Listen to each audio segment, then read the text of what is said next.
नमस्कार मैत्रिणींनो, आपण आज गुढीसाठी छोटंसं छानसं वस्त्र तयार करणार आहोत। तर ब्लाऊज न कट करता, ब्लाऊज न शिलाई करता, सुई धाग्याचा वापर न करता किंवा शिलाई मशीनचा न वापर करता आपण ब्लाऊजपासून गुढी वस्त्र तयार करणार आहोत आणि ते ब्लाऊज आपण परत वापरू शकतो। तर माझ्याकडे अशा प्रकारचा ब्लाऊज आहे। तुमच्याकडे जर काठपदर साडीवरचा ब्लाऊज असेल तर त्याचंही एकदम छान दिसतं। शाही मस्तानी साडी जशी असते तसं आपण शाही मस्तानी गुढीसाठी वस्त्र तयार करणार आहोत। त्यासाठी मी इथं डबल फोल्ड ब्लाऊज करून घेतलेला आहे आणि तुम्ही अशाच पद्धतीने धडी आपल्याला करून घ्यायची आहे आणि असा त्रिकोण करायचा आहे। परत सुरुवातीला डबल फोल्ड करायचा आणि असा मी आता जसं दाखवलं त्याप्रमाणे त्रिकोण तयार करायचा आणि तो त्रिकोण केलेला आहे। थोडासा जी घडी घातलेली आहे डबल त्याला आपण इथं टाचण लावून घ्यायची आहे, म्हणजे आपलं हलणार नाही आणि आपल्या प्लेट्स जे आहेत ते व्यवस्थित येतात। त्यामुळे इथं टाचण लावून घ्यायची आहे। आपण 2-3 ठिकाणी टाचण लावून घ्यायची। तुमच्याकडे स्टेपलर असेल तर स्टेपलर वापरा किंवा काटेपिनीचा वापर केला तरी पण चालेल। आता आपण असं हे करून घेतलेलं आहे। तर आता आपल्याला बघा ह्याच्या प्लेट्स घालायच्या आहेत, शाही मस्तानी प्लेट्स घालायच्या आहेत। जसं आपण साडीला तयार करतो तशाच एकावरती एक प्लेट्स घालून घ्यायच्या आहेत आणि सुंदर असं तयार करायचं आहे गुढीचं छोटंसं वस्त्र। तर आपण आता इकडच्या साईडनी तयार करायचं आहे। एक एक प्लेट घालत जायचं आपण आणि प्लेट्सला त्या टाचण लावायच्या आहे, म्हणजे जेणेकरून ती प्लेट्स आपली हलणार नाही। आणि ही जे आहे ती काठपदर साडीचं एकदम भारी दिसतं। माझ्याकडे काठपदर साडीवरचा ब्लाऊज नव्हता म्हणून मी ह्या साध्या ब्लाऊज पिसाचं तयार करत आहे। तर काठपदर साडीवरचं पण एकदम छान दिसतं। आता बघा खालच्या साईडला आपण वरती प्लेट घ्यायची आहे, म्हणजे शाही मस्तानीचा जसा आपला शेप असतो प्लेटचा तसा। आणि प्लेट्स तयार केल्यानंतर टाचण लावायची आहे।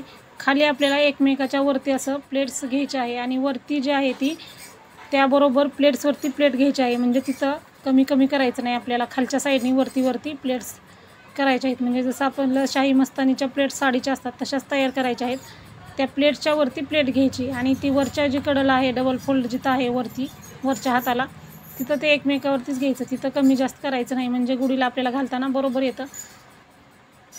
अशा पद्धतीनं तयार करायचं आहे। हाताने प्रेस करायचं आहे व्यवस्थित असं आणि टाचण लावून घ्यायची तिथं।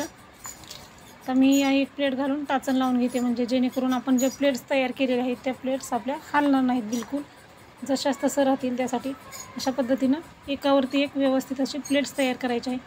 काठपदर साडीचं तर ह्याच्यापेक्षा सुंदर दिसतं वस्त्र, त्यामुळे तुम्ही एकदा नक्की ट्राय करा। घरच्या घरी आपल्या गुढीसाठी छानसं वस्त्र तयार करतो आपण। हा ब्लाऊज पीस आपण परत वापरूही शकतो, म्हणजे इथं फक्त टाचण लावून घेतलेली आहे त्यामुळं तो ब्लाऊज पीस आपला वायाही जाणार नाही। नंतर आपण साडीवरचा ब्लाऊज आपल्याला घालूही शकतो। अशा पद्धतीने बघू शकता तुम्ही व्यवस्थित असं तयार होत आहे।